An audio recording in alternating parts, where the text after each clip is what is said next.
139. Okay. So, hello, dear students. This is Anupam sir, and we starting. Hello, dear students. This is Anupam sir, and again we are going to start our chapter, which is named as periodic classification of element. Okay. Now we are going to discuss. जैसे आप ये देख रहे हो कि ये एक iron seat है. ओके. अब आयरन सीट जो होगा वो सभी आयरन के एटम से बना होगा. अरे हाँ या ना. इसमें अगर 26 प्रोटॉन है तो इसमें भी 26 प्रोटॉन ही होगा, इसमें भी 26 प्रोटॉन होगा, इसमें भी 26 प्रोटॉन होगा. तो आयरन के जितने भी एटम्स है उन सभी के अंदर 26 प्रोटॉन 26 प्रोटॉन. तो अगर ये सीट आयरन से बना हुआ है तो इसके सभी एटम जो होंगे वो एक ही टाइप के होंगे. यहाँ पर ये कहना चाहता है. उसके बाद यहाँ पे ये कह रहा है कि देखिए अब तक हमें 118 एलिमेंट्स के बारे में पता है. Hydrogen, helium, lithium, beryllium, boron, ऐसे करते करते जितने भी टोटल 118 एलिमेंट्स है उनके बारे में अभी हम जानते हैं, राइट. और उनके इंफॉर्मेशंस भी हमारे पास अवेलेबल है. उनकी केमिकल प्रॉपर्टी, उनकी फिजिकल प्रॉपर्टी, ये सारे हमारे पास अवेलेबल है. अगर आपको ये इंफॉर्मेशन चाहिए तो आप आराम से गूगल कर सकते हो, आप कहीं से भी इंफॉर्मेशन निकाल सकते हो. और कुछ एलिमेंट्स के इंफॉर्मेशन आपको यहाँ पर देखने को मिलेंगे, है ना. कहते हैं जो ईयर था 1800, उस टाइम पर सिर्फ और सिर्फ हमको 30 एलिमेंट्स के बारे में पता था. सिर्फ 30 एलिमेंट्स के बारे में तब तक पता था. उस समय ज्यादा एलिमेंट्स की खोज नहीं हुई थी, उनका इन्वेंशन नहीं हुआ था, उस पर रिसर्च नहीं हुआ था, उस पर प्रैक्टिकल्स ऑब्जर्वेशंस नहीं हुए थे, एग्जैक्टली डिक्लेयर नहीं हुआ था. तो तब तक हमें सिर्फ और सिर्फ 30 एलिमेंट्स के बारे में पता था हमें. और कहते हैं उसके बाद डिस्कवरी हुआ तो बाकी सारे एलिमेंट्स के बारे में ज्यादा से ज्यादा हमने इंफॉर्मेशन निकाला, उनकी फिजिकल केमिकल प्रॉपर्टी जाननी चाहिए. फिर हम लोगों ने उस सारे एलिमेंट्स को हमने स्टार्ट कर दिया एक पैटर्न में स्टडी करना, क्योंकि इतने सारे एलिमेंट्स है. अब हर एक एलिमेंट को बार बार उठा करके उनकी प्रॉपर्टी पढ़ते हुए इतना तो टाइम किसी के पास नहीं है. तो इसके लिए साइंटिस्ट जो थे उन्होंने एक आइडिया निकाला कि उन्होंने सेम एलिमेंट्स को एक अलग अलग ग्रुपिंग बना के रखना शुरू किया, जिससे हमें एलिमेंट्स को पढ़ना एक इजी वे में, मतलब हम एक एलिमेंट्स पढ़े उसके साथ उसके सेम प्रॉपर्टी वाले सारे एलिमेंट्स की प्रॉपर्टी या फिजिकल प्रॉपर्टी हमें आसानी से पता चल जाए. तो ये सारी बातें हुई. फिर आगे क्या थे देखो, शुरुआत में हमें सिर्फ दो चीज के बारे में मालूम था, यानी मेटल्स और नॉन मेटल्स. ये मेटलॉइड नाम का कॉन्सेप्ट हमें पता ही नहीं था.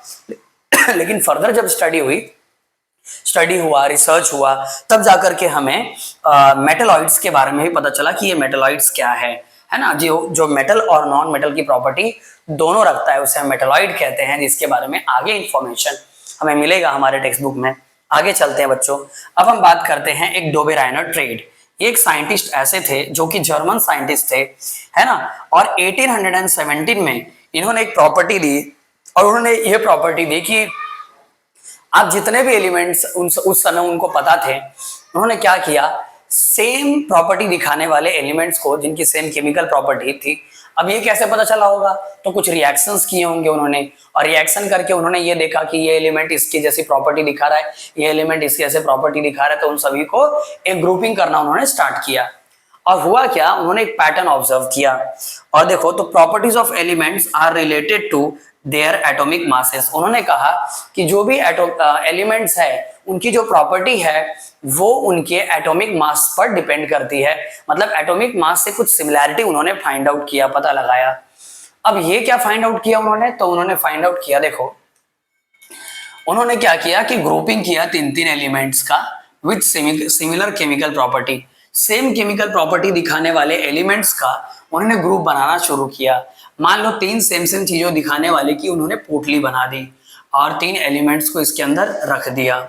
जैसे आप देखो उन्होंने क्या किया, उस समय जितने भी एलिमेंट्स उनको पता थे उन्होंने क्या किया, उन सारे एलिमेंट्स को उन्होंने अरेंज किया increasing order of their atomic masses. उनके एटॉमिक मासेस के इंक्रीजिंग ऑर्डर में उन्होंने सारे एलिमेंट्स को क्या कर दिया, अरेंज कर दिया. ठीक है. अरेंज करने के बाद देखो जो मिडल वाला एलिमेंट था, कौन सा, मिडल वाला, उसका जो एटॉमिक मास था वो लगभग यानी अप्रोक्सीमेटली इक्वल था to the mean of average of atomic masses of other two element के एटॉमिक मासेस के एवरेज था. कैसे, जैसे ध्यान दो, जैसे लिथियम, सोडियम और पोटेशियम. देखो बच्चों, यहां पर लिथियम भी मेटल है, सोडियम भी मेटल है और पोटेशियम भी मेटल है. हमें पता है कि लिथियम का जो एटॉमिक मासेस है हमने यहाँ पर लिख रखा है 6.9, तो लिथियम का एटॉमिक मास होता है 6.9। पोटेशियम का एटॉमिक मास होता है बच्चों, हमारे पास यहाँ पर दिया है पोटेशियम का 39.1 होता है, और सोडियम का एटॉमिक मास जो होता है वो कितना होता है 23, कितना होता है 23.0, ये सोडियम का एटॉमिक मास है। ठीक है, तो उन्होंने क्या किया, उन्होंने लिथियम को लिया और पोटेशियम को लिया। तो लिथियम का एटॉमिक मास कितना है 6.9 और उसमें ऐड कर दिया ये पोटेशियम का एटॉमिक मास यानी 39.1, इसको ऐड कर दिया और इनको ऐड करके इनको 2 से उन्होंने क्या कर दिया, डिवाइड कर दिया। और 2 से डिवाइड करने के बाद जो इसकी वैल्यू आई है एवरेज, आप देख रहे हो मैंने आंसर यहाँ निकाल रखा है और वो कितना आया 23, क्या आया है 23.0। और आप सभी जानते हो कि जो एवरेज होता है उसी को हम मीन बोलते हैं। तो डोबेराइनर के अकॉर्डिंग अगर हम एलिमेंट्स को इंक्रीजिंग ऑर्डर में रखें, जैसे लिथियम का एटॉमिक मास है 6.9, उसके बाद एटॉमिक मास है सोडियम का 23.0 और उसके बाद एटॉमिक मास है पोटेशियम का 39.1, तो यहाँ पर सबसे ज्यादा जो एटॉमिक मास है वो किसका है, पोटेशियम का है। तो ऐसे उन्होंने क्या किया, इंक्रीजिंग ऑर्डर में अरेंज किया और जो लास्ट के 2 एलिमेंट, पहले जो एलिमेंट था और लास्ट का जो एलिमेंट था, उस सबसे लोएस्ट वाला और सबसे हाईएस्ट वाला, उन दोनों को ऐड करके अगर 2 एलिमेंट को ऐड किया, अगर 2 से डिवाइड किया और इसकी जो वैल्यू आती है उसे हम मीन या फिर एवरेज कहते हैं। तो यहाँ पे 23.0 आया और जब प्रैक्टिकली ऑब्जर्व किया गया, सोडियम का एटॉमिक मास मेजरमेंट किया गया तो उसकी वैल्यू भी 23 आ रही थी। सोडियम का जो एटॉमिक मास था हमारे पास वो कितना आ रहा था 23.0, ये इसका एटॉमिक मास है। तो इससे ये और इन्होंने तीनों की प्रॉपर्टी पढ़ी, लिथियम की प्रॉपर्टी को देखा, सोडियम की प्रॉपर्टी को देखा और पोटेशियम की प्रॉपर्टी को देखा और इससे उन्होंने ये कंक्लूजन निकाला कि अगर सेम प्रॉपर्टी दिखाने वाले एलिमेंट्स हैं, अगर उनको increasing order of their atomic masses में हमने अरेंज कर दिया तो सबसे लोएस्ट एटॉमिक मास वाला जो एलिमेंट होता है वो और सबसे हाईएस्ट एटॉमिक मास वाला जो एलिमेंट होता है, उन दोनों के एटॉमिक मास को ऐड करके अगर उसका एवरेज निकाला जाए तो वो ये जो एटॉमिक मास जिसका होगा वो एलिमेंट का केमिकल प्रॉपर्टी बाकी जो दोनों का मीन निकाला गया है उनसे मैच करेगा, उनके सिमिलर होगा।